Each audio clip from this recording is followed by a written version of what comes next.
Salut tout le monde et bienvenue dans cette vidéo. Donc aujourd'hui, par rapport à Blender 4, toujours au niveau des bases, nous avons vu récemment les outils qu'on appelle les manipulateurs Move, nous avons vu le manipulateur Rotate, et nous avons vu aussi le manipulateur qu'on appelle Scale. Par contre, il y a quelque chose que j'ai complètement oublié, c'est qu'ici vous avez aussi ce qu'on appelle Scale Cage.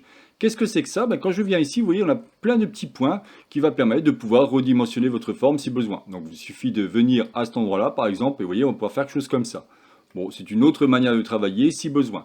Je vous avouerai que je m'en sers jamais, mais bon, je trouvais que c'était intéressant quand même de vous expliquer cela. Autre chose aussi qu'on m'a fait comme remarque, et désolé, effectivement, j'ai oublié, quand on vient ici au niveau de le manipulateur Rotate, quand vous cliquez dessus, si vous faites une fois R et encore une fois, vous allez pouvoir faire ce qu'on appelle une manipulation ou une rotation plutôt libre. Voilà, ça me paraissait important de vous expliquer cela. Bon, ce qui va donc m'intéresser dans cette vidéo, ça va être assez court bien entendu, c'est ce qu'on appelle le manipulateur transform. Quand vous venez ici, celui-ci, il va englober les trois manipulateurs, que cela soit déplacer, rotation ou le fameux scale. Quand vous venez ici, vous voyez qu'on va voir scale, rotate ou alors move, donc déplacer. Quand vous venez ici, vous pouvez voir que si je prends l'outil transform, on a bien les trois. C'est-à-dire qu'on va pouvoir, vous voyez ici on a le petit carré qui est au bout. Là on va pouvoir faire les déplacements sans aucun problème, hein, bien entendu. À la fois sur les axes X, Y et Z. On va pouvoir gérer vos rotations. On aura exactement pareil que ce que je peux vous expliquer par rapport aux trois manipulateurs. Vous voyez qu'ici on a des valeurs. Si admettons je vais mettre moins 90, ça ne change absolument pas. Donc là je fais un CTRL Z pour annuler.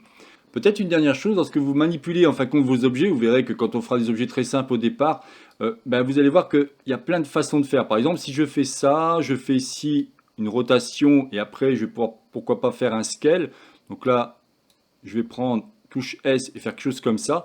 Si je veux revenir au début de ce que j'avais fait, vous pouvez faire CTRL Z, mais vous pouvez faire aussi les touches ALT G qui va éviter le déplacement, ALT R qui va éviter la rotation et Alt S qui va remettre à zéro mon échelle. Ça peut être intéressant quand vous avez besoin de cela. Alors bien entendu, comme à chaque fois sur Blender, on va retrouver au niveau du menu Objet, Transform, vous aurez Move, Rotate et Scale. Et si vous allez ici au niveau du menu toujours Objet, mais par rapport à l'onglet Clear, vous avez Location, donc c'est le déplacement, hein, Alt G, Rotation, Alt R ou Scale, Alt S. D'accord? Donc ça peut être intéressant de savoir ça si besoin.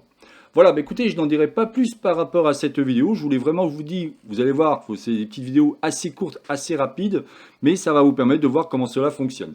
Prochaine vidéo, ce qu'on va faire, on va voir l'annotate qui est plutôt utilisé, je dirais, pour nous, quand on fait des vidéos ou en tant que formateur, quand je vais expliquer quelque chose de plus précis, je vais pouvoir me servir de celui-ci. Bon, je vais quand même vous expliquer un petit peu ce qu'on peut faire avec. Au moins, si vous posez la question, vous saurez à quoi correspondent ces différents manipulateurs. Donc le prochain qu'on verra, on appelle le manipulateur Annotate. C'était donc la chaîne Blender pour tous, réalisée par Jean-Michel. Si vous avez aimé cette vidéo, n'oubliez pas de liker ou tout simplement vous abonner à ma chaîne. N'hésitez pas à regarder aussi mes différentes formations que je propose. Vous verrez que je propose pas mal de formations dans différentes thématiques, que ce soit le module géométrie node, le shading, la modélisation et ainsi de suite. Allez, je vous souhaite une excellente journée et à la prochaine vidéo. Bye bye.